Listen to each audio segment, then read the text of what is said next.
Hi, my name's Harrison Phillips. I am the co-founder of Banfana. Today, we are going to talk about something really exciting, conversational attributes. This is something that Google just released to your product feeds in late May, and it's supposed to help you show up more in AI mode and AI overviews. But we're not just going to talk about conversational attributes. We're going to do a quick deep dive into question and answer, the new question and answer fields. We're going to talk about what makes a good question. How should you be thinking about Q&A at the SKU level, at the brand level, at the category level. And at the very end, we're going to show off a tool that we built that's going to help us scale this for all of our clients and hopefully give you some ideas on how to write the best Q&As. Late May, Google drops conversational attributes to the feed. Why? Well, probably because a lot more searches, new searches are happening in AI mode and AI overviews. They were looking at the traditional Google shopping feed and Google said, we don't have enough data. There are new questions happening every day and we're going off of product titles, descriptions, and product highlights and some other fields. We need more data at the SKU level. So they released all of these different fields, question and answer, related product, variant options, document links. You can literally add a PDF document link to each SKU now. And we think the most important thing about these updates is that if you're gonna win on AI search and AI commerce, you're gonna have to have the best product data.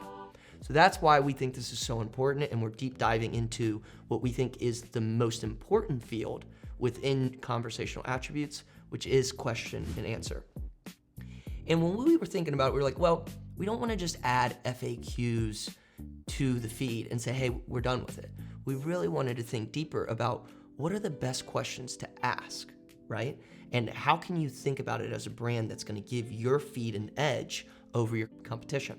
So at a very basic level, the question and answer field is something that the way to think about it is the questions that your shoppers are most likely gonna ask and the queries that you want to appear for and the answers that are authoritative from your brand, okay? So you can think about it like this. What makes a good question? And for that, we're trying to grab all the unique sources that are on the web and in our product data universe and really try to build the best questions. So you can grab customer reviews from your website. You can grab customer reviews from Amazon. You can grab customer reviews from TikTok and YouTube and start to build questions based on that data. You could think about customer support emails. You can think about live chat transcripts that are happening on your website. You can obviously think about Reddit and external third-party review systems as well to grab data from there. Once you have all of that data about SKUs specifically, but also about your brand, then you can start to build questions, and we think about it on 3 levels. So the first level is the SKU-related questions. So let's take the example of a multivitamin brand for kids. You can think about a SKU level question like, is this flavorless multivitamin good to combine with all food types? Okay, so that's a SKU related question that you can put in the feed. Then you can think about it at the brand level. Is X, Y, and Z brand safe, right? Or is X, Y, and Z brand better than X competitor? And you can think about that and inserting that into the SKU level. And maybe not for all of your SKUs, but maybe you put the brand related questions for the top products as an example. And then you can think about category related questions. So best multivitamins for kids. Now we're starting to think about more generic searches and questions that might appear in non-brand. And you can put those, again, for maybe your top 5 or 10% of your products. So those are the 3 levels of questions. We didn't just want to think about SKU-related questions. We also wanted to think about more generic questions, brand-related questions. At the SKU level, what are some types of questions that you might include? So can toddlers take this? Does it have taste? Does this multivitamin dissolve completely? Is it vegan? Does it have sugar? Those are more questions that we might think about at the SKU level. But then you could also think about outside the box ideas for Q&A.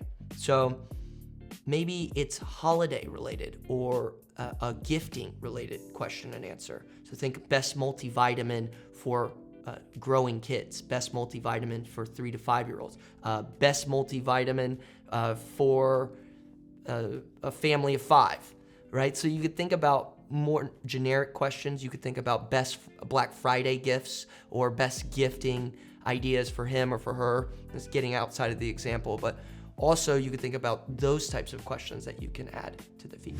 As an agency that has a lot of clients, some clients have thousands of SKUs in their feed, we were like, well, how are we going to think about this in a unique way that applies to the SKU level at scale? And we decided to go ahead and build a tool that pulls in those unique sources and can implement those unique sources like product reviews from multiple places and build the best questions at the SKU level. So how did we do this? Well, first we connected Merchant Center to a tool we built using Claude. It pulls in all of the product information, right, from the store. It pulls in storefront reviews, Amazon reviews, AI search reviews from a tool that we use called Gumshoe. It can pull in YouTube reviews from the transcripts on YouTube. It can pull in transcripts from TikTok.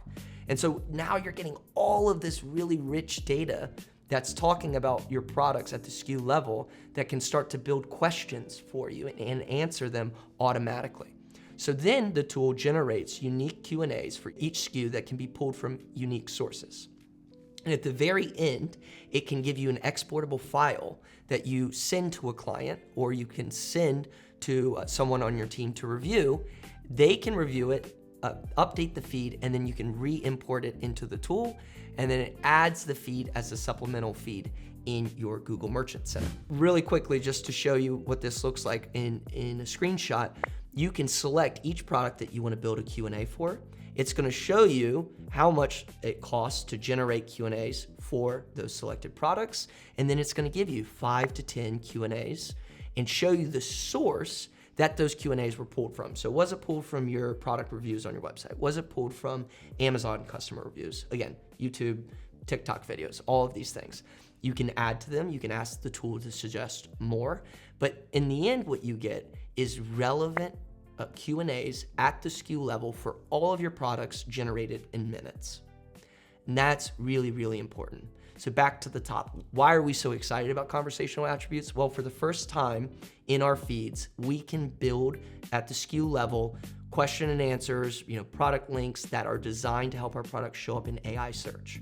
That's really, really powerful. But we didn't want to just do it with generic FAQs or generic data. We wanted to pull data from all over the web to build the best product feeds possible. So that's why we built this tool, and that's why we're talking about it today, just a couple months after Google's released it, because we're so excited to start building these things for our clients. If you enjoyed this video, like it, subscribe, follow us on Instagram, follow us on YouTube, and we're gonna be talking a lot more about conversational attributes in the very near future. So thanks for watching today, and we'll see you soon.